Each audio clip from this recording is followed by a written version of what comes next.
ang mga kwento ng pag-ibig, kwento ng buhay at kwento ng pag-asa dito sa Barangay Love Stories. Love Stories.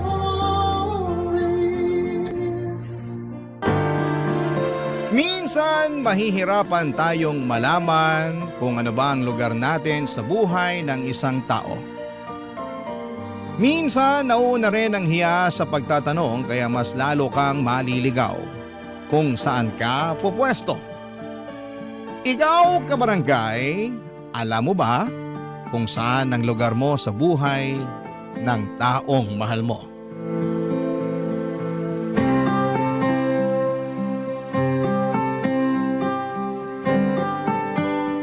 Dear Papa Dudut, ako nga pala si Maritoni, 30 anyos.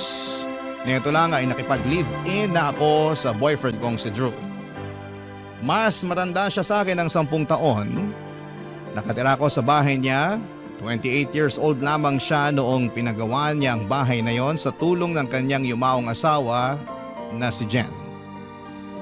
Nag-ibang bansa kasi sinang pareho noon ng ilang taon bago nagpasyang manatili na lamang sa Pinas matapos magawa ang bahay na gusto nila. 5 years ago lang noong namatay ang asawa niya.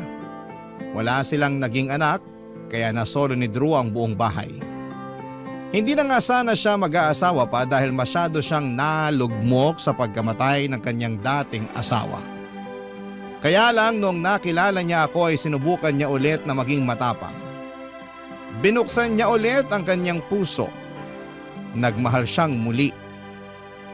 1 taon pa lang naman kaming magkarelasyon sa ngayon, Papa Dudut, pero naramdaman na namin na kami na talaga yung magiging magkasama sa panghabang buhay. Hindi na kami mga bata para hindi magseryoso. Kaya nga nung time na inoffer niyang magsama na lamang kami sa isang bahay, pumayag ako. Sayang din naman kasi ang upa ko. Ako na lang ang umako ng bayad sa mga bills sa bahay bilang tulong kay Drew. Lalo't hindi rin naman ganong kalaki ang kinikita niya kumpara noong nasa ibang bansa siya. Mas malaki ang sahod ko kesa sa kanya. Kaya kung meron mang mga gastusin sa bahay, ako na ang nagbabayad. Wala naman yung problema sa kanya, bukas naman ang kanyang isipan sa ganong klase ng setup namin, Papa Dudut.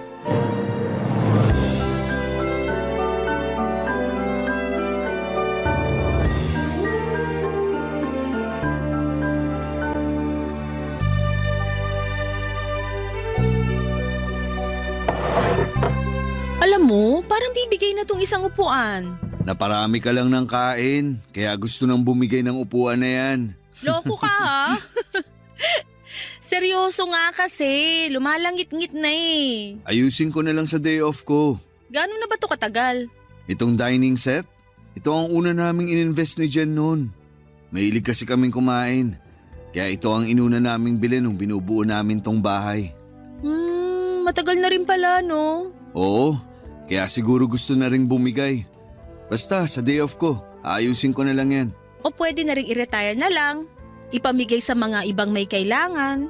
Anong gagamitin natin? Bibili ako. Yan ka na naman eh. Ikaw na naman ang gagastos. Konti na lang talaga. Hindi ko na mararamdaman ang pagkalalaki ko. Uy, akala ko ba okay na tayo sa setup natin? Gusto ko lang din naman kasi ng safe at maayos na gamit. Ang hirap kasi baka madisgrasya tayo sa next na upo natin dito. Pero pwede pa namang remedyohan yan. Marunong naman ako magkarpintero eh. Naku, tigilan mo ako. Ang dami mo nang nasirang pader dito sa bahay dahil sa pagiging karpintero mo, no? Basta. Kesa naman ipamigay lang tong dining set. Yun na nga eh. Ipapamigay naman sa mga nangangailangan, hindi itatapon. Mapapakinabangan pa rin ng iba. Parang ganun na rin yun. Ibenta na lang natin para sure na gagamitin talaga. Wala nang bibili nito. Marami nang ang sira, tsaka luma pa. Exactly. Kaya ipamigay na lang natin. Ay, Ayaw mong ipamigay dahil sa sentimental value, no? hindi ka naman ba magagalit kung oo ang sagot ko? Siyempre hindi. Ito ang una niyong pinundar ng dati mong asawa eh. Marami na kayong memories na nabuo habang kumakain dito. Hirap lang talaga ako makapag-let go kasi ng mga gamit. Lalo kung naging parte na ng buhay ko. Kahit sabihin pang sira na o pwede nang itapon. Diyan talaga tayo nagkakaiba, no? Kasi ako, hindi ako na-attach sa mga gamit. Kapag hindi ko na kailangan, ipapamigay o itatapon ko na kagad. Para ma-welcome ko yung bagong blessings. Ay, siguro nga, kailangan ko na rin i-let go tong dining set. Tatawagan ko na lang yung nanay ni Jen. Ibibigay ko na lang sa kanya. May kontak ka pa sa nanay ni Jen? Paminsan-minsan nakakapag-usap kami. Kinukumusta ko. Mag-isa na lang kasi siya sa buhay. Patay na yung asawa niya tapos wala na rin si Jen. Wala siyang ibang anak? Wala. Si Jen lang talaga ang naging anak niya. Kaya nagwo-worry din ako kasi 65 years old na siya. Mag-isa na lang sa buhay. Pag may extra ako noon, pinapadalan ko siya o kaya pinag-grocery. Ang bait mo naman pala talaga. Naging nanay ko na rin kasi siya. Alam mo namang ulila na ako sa mga magulang. Siya talaga ang nag-alaga sa amin ni Jen noon. Dito nga rin siya tumira dati. Oh, bakit siya umalis? Umalis lang after makremate si Jen. Sabi niya, hindi raw niya kayang tumira pa rito dahil naaalala lang niya ang anak niya. Dito nga sa dining area sila madalas tumatambay na mag-ina nun.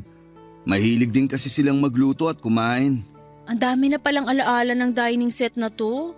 Parang kahit ako, ayoko na rin tuloy ipamigay. Pero tama ka eh. Oras na rin para mag-let go. Tsaka mapapakinabangan naman ng nanay ni Jen to kung sakali.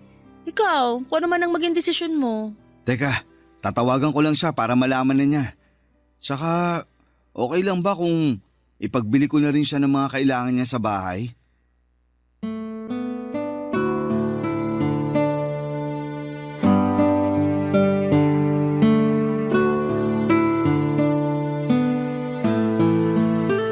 Papadudot tumango ako bilang pagpayag sa sinabi ni Drew. Hindi naman kasi problema kung mag-aabot siya sa nanay ng yumaon niyang asawa na si Jen. Kawawa rin naman kasi lalo't nalaman kong mag-isa na lamang pala niya sa buhay at isa ng senior citizen. Pagkatapos noon ay masayang kinuha ni Drew ang kanyang cellphone at tinawagan ang dati niyang biyanan. Nanay pa rin ang tawag ni Drew sa kanya at nakita ko talaga ang kakaibang saya sa mukha ni Drew nang makapag-usap silang dalawa. Doon ko naramdaman na talagang nanay ang turing na niya sa dati niyang biyanan. Masaya na rin ako, Papa Dudut, pagkatapos ng tawag na yon ay lumapit sa aking muli si Drew para sabihin na payag ng kunin ng nanay ni Jen ng dining set. At lalabas din daw sila para makapag-grocery na rin. Inalo ko na rin si Drew na idala niya sa bahay ang nanay ni Jen para makapag-salo-salo naman kami. Natuwa lalo si Drew at tinawagan muli ang nanay ni Jen. Pagkatapos noon ay in-schedule na nila ang pagsundo sa kanya ni Drew. Sinabi nito na pwede siya sa katapusan ng buwan. Isasabay na lang din daw niya ang pagkuha sa dining set noon at sa pag-grocery. At nang matapos muli ang kanilang usapan, niyakap ako ni Drew at nagpasalamat dahil naging mabuti ako sa dati niyang biyanan, ang nanay ni Jen.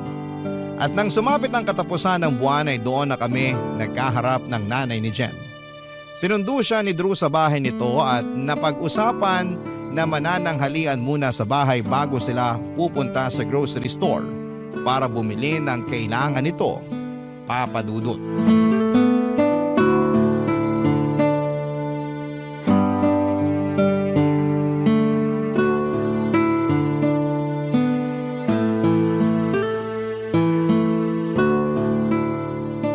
Maritoni, ito nga pala ang nanay ni Jen. Kumusta po, ma'am? Salamat naman po, nakadalaw po kayo rito sa bahay. Oo nga, ilang taon na rin nung huli akong tumapak dito. Salamat po ulit, Nay ha. Namiss ko kayo. Namiss din naman kita, anak. Kayo ni Jen. Kaya lang, natatakot akong bumalik dito para bumisita noon kasi parang hindi pa handa ang puso ko na tanggapin na wala na ang unika iha ko. Buhay pa rin naman ang alaala ng anak nyo, ma'am. Nanay na lang din ang itawag mo sa akin. Para ko na ring anak dong si Drew. Tsaka Namimiss ko na rin ang pakiramdam na may tumatawag sa akin ng nanay. Mas ayos po yan sa akin. Saka mas magiging ayos kung palagi kayong dadalaw dito. Para naman may nakakasama rin kami ni Drew. Oo nga po, Nay. Mas magiging masaya itong bahay kung nandito ka na ulit. Hindi ba nakakahiya sa inyo? Baka naman makasagaba lang ang isang matandang tulad ko sa inyo. Huwag niyo pong isipin yun. Gusto naming may nakakasama rin dito sa bahay.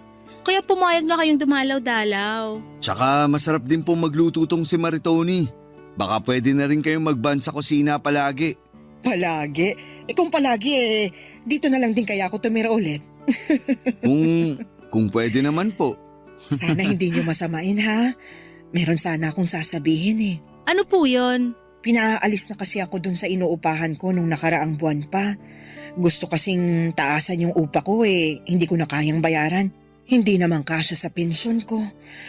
Baka kulangin ako lalo't may maintenance na rin ako. Bakit hindi niyo agad sinabi sa akin to, Nay?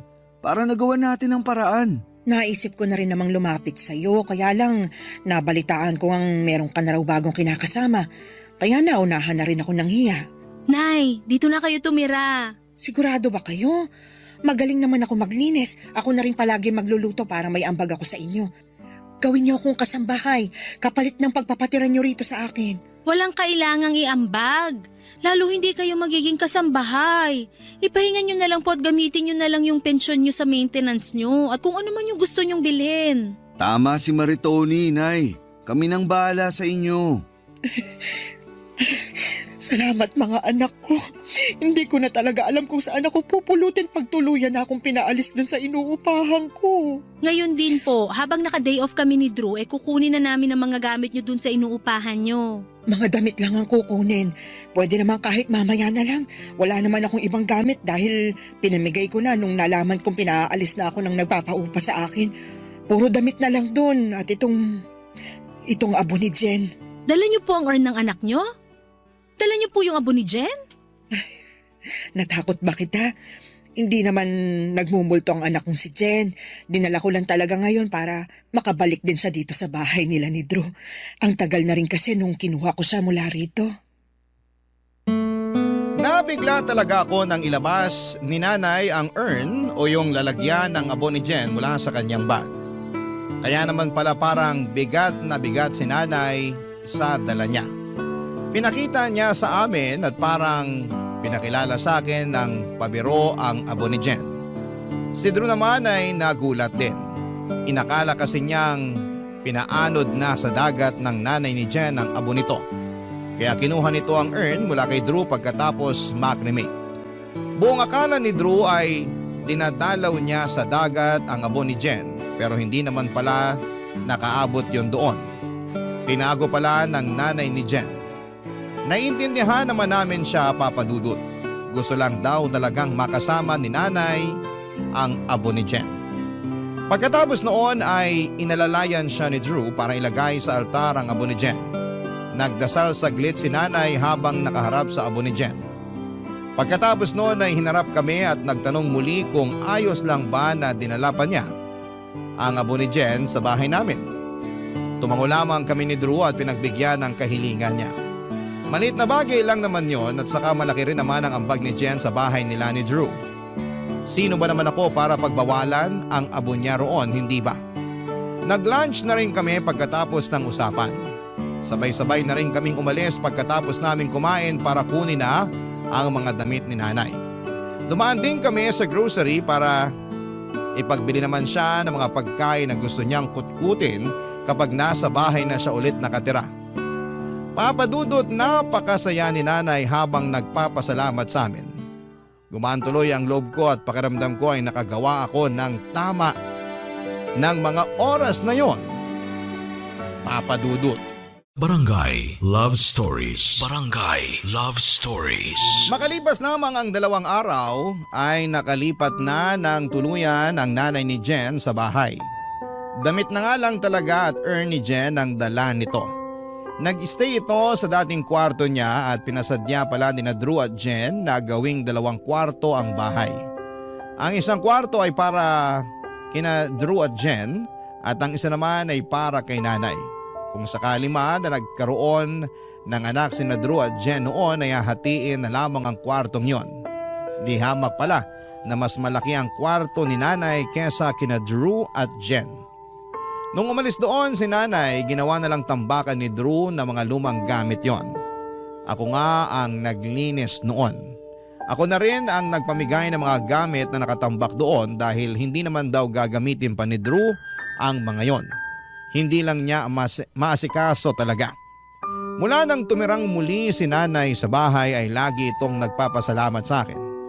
Paulit-ulit niyang sinasabi na hindi lahat ay tulad ko na bukas ang isipan at malambot ang puso para sa katulad niya. Dahil doon ay mas lalo akong napalapit sa kanya. Para natuloy akong nagkaroon ng nanay, lagi kaming magkasama sa bahay lalo't WFH naman ako. Marami siyang naituro sa akin para mas maging masinob at magaling sa bahay. Kaya lang sa pagtagal ay meron na akong napapansin sa kanyang mga ugali na parang ang hirap na ngang tansyahin. Tulad na lamang sa mga gawaing kusina. Nung una mahinahon at mabait pa siya sa pagsama sa akin sa pagluluto at sa ibang gawain sa kusina. Pero nang tumagal, parang nararamdaman kong iba na, Papa Dudut.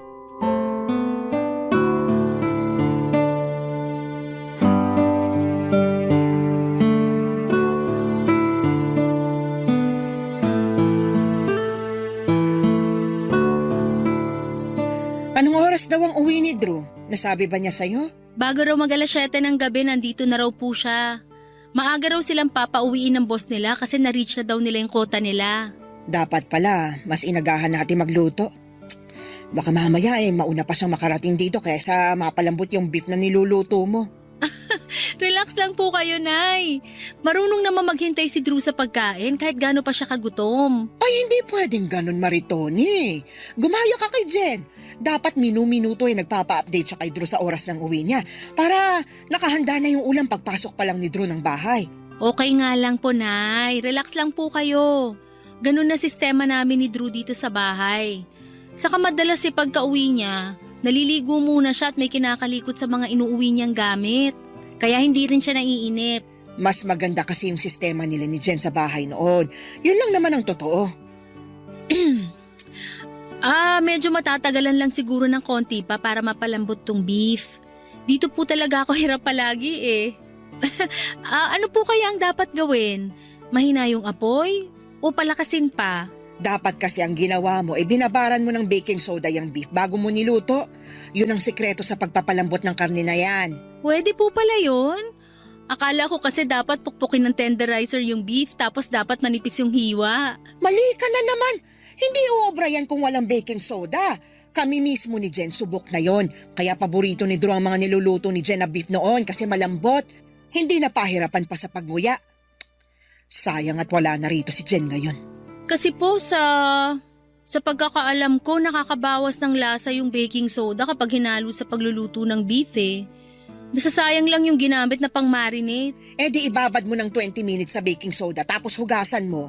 Kung maaga ka lang kasi nag-prepare ng beef, nagawa mo pa sana ng maayos to. Wala.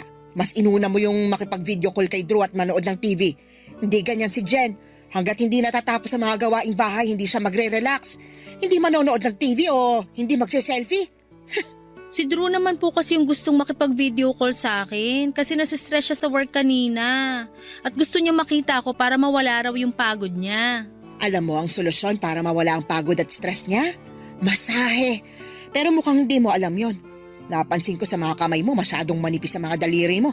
Hindi pang masahe. Masakit ang hagod ng mga ganyang kamay. Hindi gaya nung kay Jen. Kaya laging fresh tingnan dati si Drew kasi naman nare-relax siya palagi sa hilot ni Jen. Hindi naman po nagre-request si Drew na i-massage ko siya. Paano? Alam niyang hindi ka marunong at hindi magandang mga kamay mo para pang masahe. Ano na po kaya sa tingin niyo yung pwedeng remedyo dito sa beef? Pahinaan ng apoy o palakasan? Wala ka nang pwedeng maging remedyo dyan. Bigyan mo na lang si Drew mamaya ng matalas na kutsilyo at ipagdasal mo na lang ang ngipin niya. Sana manguya niya ng maayos ang niluto mo. Bahala ka na riyan ha. Magdadasal na lang muna ako at magsisindi ng kandila para sa kaluluwa ni Jen. Hindi ko alam kung nakahalata si nanay pero nasaktan na niya ako sa mga sinabi niya. Hindi ko na nga siya matingnan noon habang kinukumpara niya ako sa anak niyang si Jen.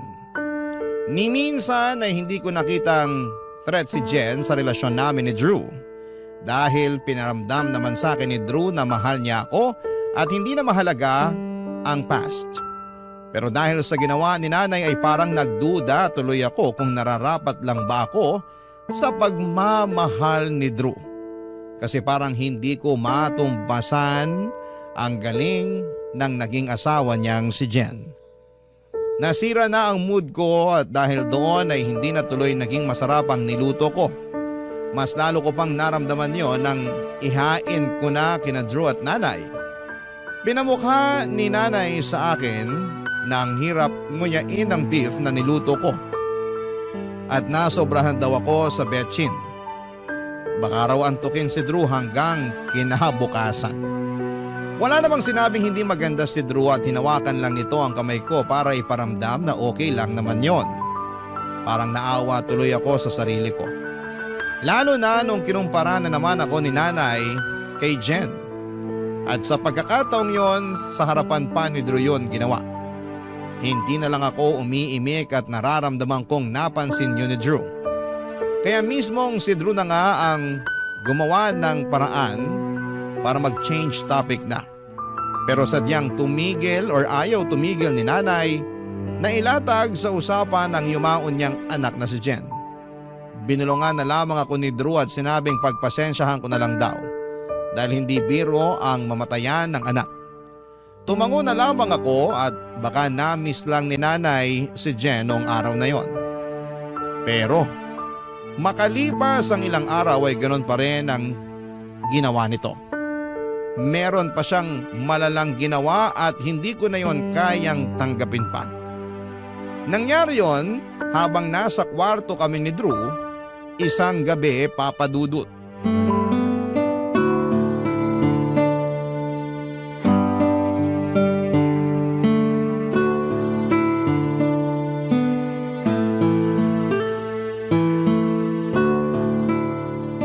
Alam mo, hindi na tayo nakakapag out of town. Naging busy na rin kasi tayo pareho sa mga trabaho natin.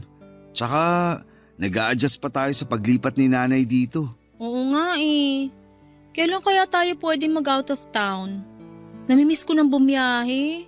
Puro na lang MRT yung biyahe ko. Pwede siguro sa katapusan. Long weekend yun. Ayan, sige.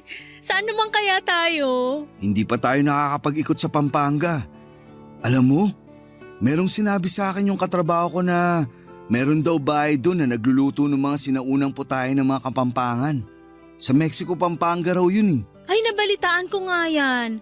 Gusto ko rin makatikim ng cookies ng patron saint nila na si San Nicolas de Tolentino. Patron saint ng mga bata, baker, mga may sakit at kalamidad. Alam ko yan. Pande San Nicolas ang tawag sa cookies na yun. Sige, bumili tayo para ipasalubong sa mga kaibigan natin at kay nanay. Naisip ko nga pwede rin nating ibenta yun dito sa Manila. Patok yun sigurado. Hindi na ako makapaghintay. Feeling ko parang mag-honeymoon ulit tayo noon. Bakit kasi hihintayin pa natin na mag-out of town para makapag-honeymoon ulit tayo? Eh kung pwede naman na nating simulan ngayon. Loko ka talaga. Nakahanap ka na naman ng tiyempo para harutin ako Hindi Mukhang pinain mo nga lang yung salitang honeymoon para makascore ka sa akin eh. Aminin mo na. Tayong dalawa lang naman ang nandito. Pakis naman. Bukas na lang, matulog na tayo. Baka kung saan pa mapunta yung halik na yan eh. Eh di hayaan natin kung saan man mapunta ang kiss mo sa akin. Dali na. True naman, nagsisimula ka na naman Eh di tapusin mo na para makatulog na tayo. Dali na. Sige na nga, isa lang Isang kiss, tapos hayaan na natin kung saan tayo dalhin. Ay, ayoko na ganyan. Huwag kang maharot. Ay, pasensya na. Nagulat ba kita, Maritoni? Pasensya na kung bigla akong pumasok Narinig ko kasi kayo naghahagikikan pa kaya naisip kong pumasok na lang agad. Nay, may kailangan po ba kayo? At bakit dala niyo ang Ernie Jen? Nanaginip kasi ako kanina. Ano pong panaginip? Ayos lang po ba kayo? Ayos lang ako. Medyo nakaramdam lang ako ng konting lungkot. Napanaginipan ko kasi si Jen eh. Nilalamig daw. Paano ko ba to sasabihin? Kinausap kasi ako sa panaginip ni Jen. Ang sabi niya, dalhin ko raw ang abo niya rito sa loob ng kwarto ninyo kasi malamig daw dun sa pwesto niya sa altar. Ha? Dito niyo po ilalagay sa kwarto yung abo ni Jen? Dito? Dito kung saan kami natutulog ni Drew? Oo eh. Pakiramdam ko natatakot lang mag-isa si Jen sa altar. Kaya siguro nagparamdam siya sa akin sa panaginip. Saan ko ba siya pwedeng ipatong? Okay lang ba kung dito na lang sa may tokador? Nay, wag po rito sa tokador kasi masyadong malapit sa kama namin eh. Sa katabi pa ng pwesto ko sa paghigayan tokador. Kung ayaw mo, di ilipat na lang yung tokador sa pwesto ni Drew para doon ko na lang ipatong tong abo ni Jen. Mas gusto nga siguro yon ng anak ko para malapit pa rin siya kay Drew. Sige Nay, okay lang. Ililipat ko na ngayon ang tokador dito sa pwesto ko para may ipatong na ang urn ni Jen. Salamat, Drew. Alam kong maiintindihan mo ko. Mula ngayon, wag mo na siyang aalisin sa kwarto niyo ha. Papadudot tumango lamang si Drew at mabilis na sinunod ang gusto ng nanay ni Jen na ilipat malapit sa kanyang pwesto ang tokador para maipatong doon ang abo ni Jen. Hindi na ako nakapagsalita pa. Hindi ako komportable sa ginawa nila at hindi man lang nila tinanong sa akin kung ayos lang ba yun. Ano kaya ang mararamdaman nila kung sa kanila ko yun gawin? Nakakasama ng loob pero ano ba ang laban ko? Kinasal siya kay Jen at kahit patay na si Jen, alam kong mantsado pa rin siya sa buhay ni Drew. Lalo't andon si nanay na hindi nagawang patahimikin pa ang ala-ala ni Jen at ng relasyon nila ni Drew noon. Nang makita na ni nanay na pinatong na nga ni Drew ang urn ni Jen sa tukador ay saka pa lang ito lumabas. Nagpaalam na ito kay Drew pero sa akin ay hindi. Ni hindi nga niya ako tinignan. Sinubukang makipaglambing ang muli ni Drew sa akin pero nawala na ako ng gana. Hindi ba niya naintindihan na nakakawalang gana yung ginawa niya? Sa kasinong lalambing sa ganong sitwasyon? Nasa isang kwarto lamang kami ng yumao niyang asawa. Anong gusto niyang maramdaman ko? Nagpanggap na lamang ako na inaantok na at hindi naman nakahalata si Drew na sumama ang loob ko. Humiga na lamang ako at tumalikod sa kanya. Tumalikod din siya sa akin. Nakaharap na siya sa abo ni Jen. Doon ako nakaramdam ng inis lalo. Mali ba ang nararamdaman ko? Yung magselo sa taong wala na sa mundong ito. Barangay Love Stories. Barangay Love Stories. Hindi ko nakilala ang nanay ko at baby pa lamang ako noong iniwan na ako sa poder ng tatay ko. Hindi ko naman na siya hinana pa dahil para saan pa. Iniwan na niya ako at obviously ay ayaw niya sa akin. Kaya walang ina na gumabay sa akin sa paglaki. Meron naman akong mga nakasamang tiyahin pero hindi ko rin sila masyadong nakasundo. Hindi ko kasi alam kung paano makipaglapit sa kanila. Kaya naman sa huli tinanggap ko na lamang na ganon talaga ang kapalaran ko. Umaasa na nga lang ako sa mga nakakarelasyon ko na mapalapit sa mga nanay nila. Para sa ganon ay parang meron na rin akong isang ina. Si Drew naman noong naging kami ay nalungkot ako ng bahagya kasi wala na siyang nanay na pwede ko sanang makalapit. Pero laking tuwa ko nang malaman kong meron pa siyang kinikilalang ina sa katauhan nga ng dati niyang biyanan, ang nanay ni Jen. Akala ko talaga ay may experience ko na ang pagmamahal ng isang ina sa katauhan ng nanay ni Jen. Noong simula ay oo, pero noong tumagal ay lumabas din ang katotohanan. Ramdam kong hindi niya ako gusto at napapansin ko yon sa tingin niya tuwing nakikita niya kaming naglalambingan at nagmamahala ni Drew. Lagi niyang sinisingit sa usapan ng anak niyang si Jen sa tuwing napapansin niyang lumalalim na ang lambingan namin ni Drew, Papa Dudut. Hindi naman nakakahalata si Drew doon, tanging ako lang. Isang bagay na hirap kaming explain ng mga babae. Alam namin kapag hindi kami gusto ng kapwa namin babae. Siguro yon ang sinasabi nilang intuition namin. At palong-palo ang intuition ko pagdating kay Nanay Papa Dudut.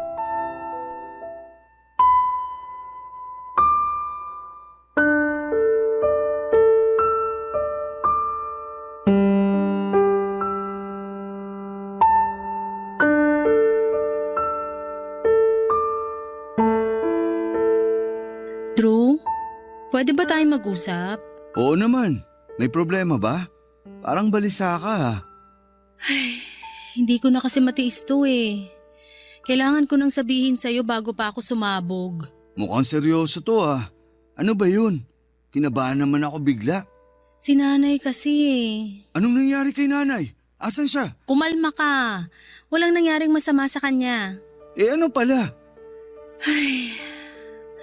Alam ko mas matagal mo na siyang kakilala kaysa sa akin.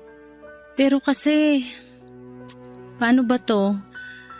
Huwag mo mamasamain yung sasabihin ko ha. Diretsahin mo na ako. Hindi ako mapakali. Okay. Nararamdaman ko kasi na hindi ako gusto ni nanay. Ha? Saan naman galing yan? Sa tuwing wala ka kasi, lagi niya akong pinagdadabugan. Tapos kapag nakikita niya na naglalambingan tayo, bigla siyang sisingit at magkukwento tungkol sa mga masasayang memory niyo ni Jen. Hanggang sa bigla ka na lang titigil sa paglalambing sa akin. Tapos matutuwa ka na sa usapan niyo ni nanay tungkol sa mga alaala ni Jen. Uy, wag mong sabihin nagsiselos ka kay Jen. Ayoko sana. Pero yun na kasi yung nararamdaman ko, lalo tuwing pinapamukha sa akin ni nanay na mas magaling si Jen sa kusina. Mas magaling si Jen sa pag-aalaga sa'yo. Mas maganda at mas sexy si Jen kesa sa akin. Puro na lang si Jen. Paano naman ako? Para akong laging nakikipagkumpetensya sa patay. Ayun na nga eh. Patay na si Jen. Tsaka hindi naman siya kalaban eh. I'm sure kung nasan man siya ngayon, masaya na siya para sa atin. Siguro oo. Masaya na si Jen para sa atin. Pero yung nanay niya, hindi pa. Guni-guni mo lang yan. Napapraning ka lang masyado. Huwag mo na kasing isipin yun. Tsaka mukha namang gusto ka ni nanay. Paano mo masasabi na gusto niya ako buong araw wala ka rito? Kung alam mo lang kung paano niya ako kausapin palagi kapag wala ka. Ano bang gusto mong mangyari? Kung pwede sana wag na lang siyang tumira rito. Ha? Hindi naman pwede yun, Maritoni. Bahay pa rin to ni Jen. May karapatan pa rin si nanay dito. Tsaka matanda na si nanay. Alam nga namang hayaan natin siyang mag-isa na lang. Sabi ko nga sa'yo, parang ako na lang ang pamilya niya. Kung matitiran lang, ako na maghahanap ng mauupahan niya. Wala na siyang kapasidad para umupa. Maawa ka naman sa pensyon niya. Maganda kung magagamit na lang niya yun para sa ibang kailangan niya. Ako naman magbabayad ng upa niya. Basta wag lang siya rito. Maritoni! Parang naririnig ko kayo nagtatalo ah. Ayos lang ba kayo? Hindi ako sanay na nakakarinig ng away dito sa bahay. Lalo na nung nabubuhay pang anak kong si Jen. Hindi kasi mahilig makipagtalo ang anak kong yun. Yun ang tamang pag-uugali ng isang babae. May pinag-uusapan lang po kami, Nay. Hindi naman kami nagtatalo ni Maritoni. Iba kasi ang dinig ko mula ron sa kusina eh. Matalas ang tenga ko kahit na may edad na ako. Parang ang narinig kong pinag-uusapan niyo ko eh. Tama ba ako? Nay, ayaw niyo ba talaga kay Maritoni?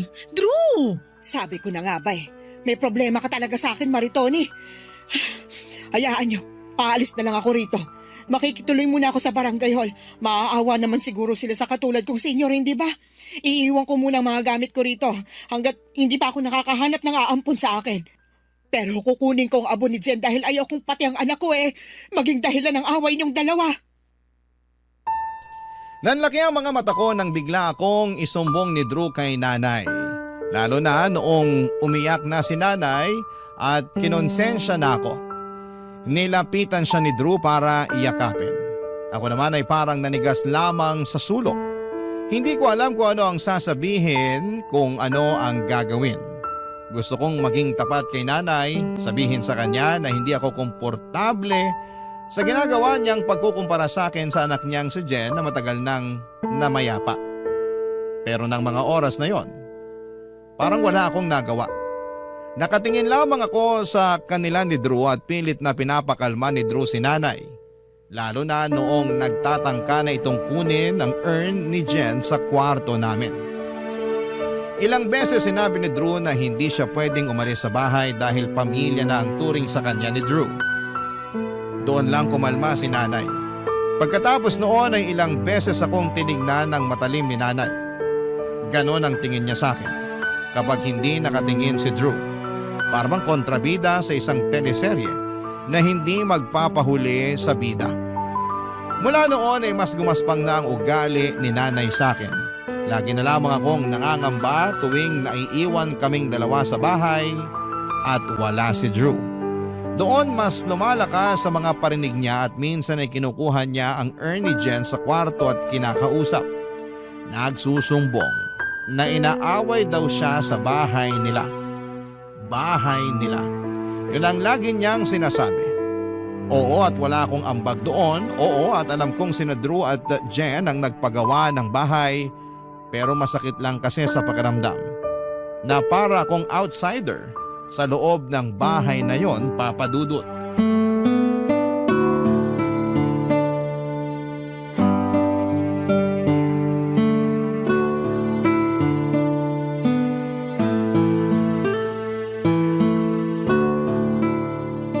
Nay, gusto niyo na po bang kumain?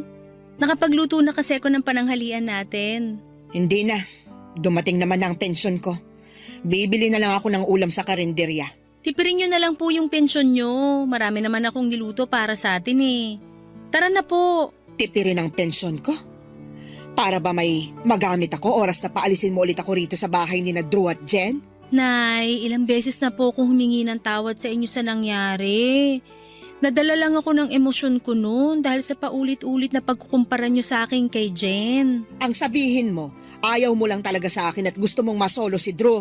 Hindi po totoo yan. Ako nga po itong nagkumbinsi kay Drew na tumira kayo rito noon dahil naaawa ako sa inyo. Pakitang tao ka lang. Kung magiging totoo ka sa sarili mo, sigurado ko, ayaw mo talaga ako rito. Ang ayaw ko lang po, yung lagi niyo akong kinukumpara sa anak niyo. Lagi na lang mali ang ginagawa ko. Lagi na lang si Jan ang tama kahit wala na siya. Hindi ko na alam ang gagawin ko para lang mapasaya kayo eh. Alam mo kung ano magpapasaya sa akin?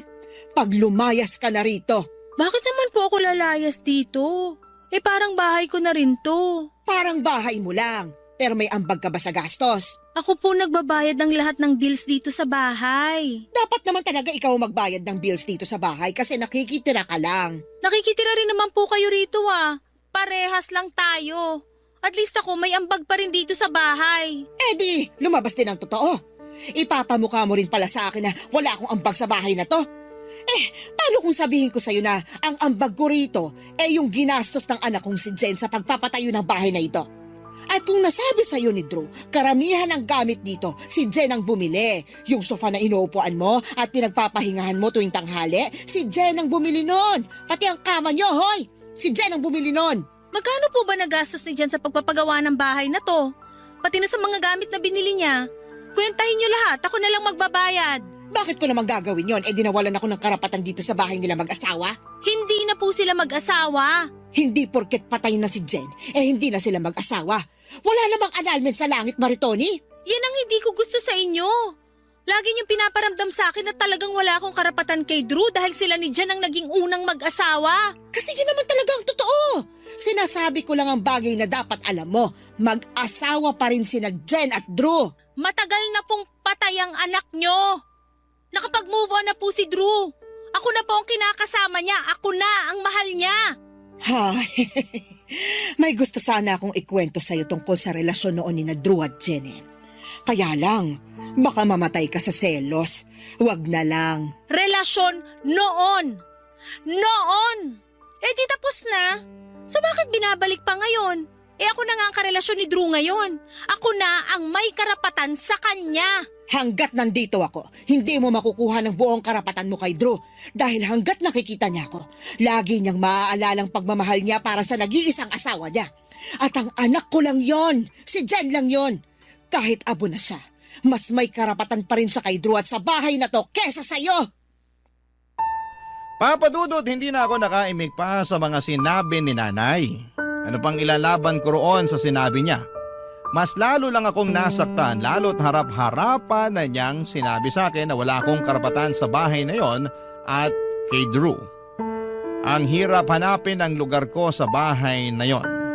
Para akong naliligaw kahit nasa isang sulok lang naman ako. Nang mapansin ni nanay na hindi na ako nakalaban sa huli niyang sinabi ay sa kanya ako tinignan. Mula ulo hanggang paa. Tila sinusukat ang maliit kong pagkatao. Mas lalo akong nanliit at para akong nahiya. Pagkatapos po noon ay pumasok siya sa loob ng kwarto namin ni Drew at muling kinuha ang abo ni Jen at saka naupo sa sofa. At saka kinausap yon. Sinusumbong ang mga sinabi ko sa kanya. Nagpatuloy ang pangdadaot sa akin ni nanay kahit sa harapan mismo ni Drew. Ginagawa pa rin niya. Wala na siyang patawad. Nahalata na rin yun ni Drew pero para hindi na lumalapa ay sinabi na lang niya sa akin na pagpasensyahan ko na lamang si nanay. Ano pa bang magagawa ko roon? Akala ko dahil napansin na ni Drew ang ginagawa ni nanay sa akin ay kakampihan na niya ako o i-validate ang nararamdaman ko. Pero hindi pa rin pala. Mas lalo ako nawala ng lugar. Hindi lang sa bahay na yon kundi pati na rin sa buhay ni Drew. Mga kabarangay, hihilingin ko sana ang tulong ninyo. Ano ba ang pwede kong gawin sa sitwasyon ko? Aalis na lang ba ako sa bahay na yon? Naguguluhan na kasi ako, sana'y matulungan ninyo ako. Maraming salamat po. Ang inyong forever kapuso at kabarangay, Maritoni. Ako, gigil na gigil talaga ako sa nangyayari sa kwento natin. O ikaw, kabarangay, kumukulo rin ba dugo mo? Pwede kang mag-iwan ng comment sa ating comment section.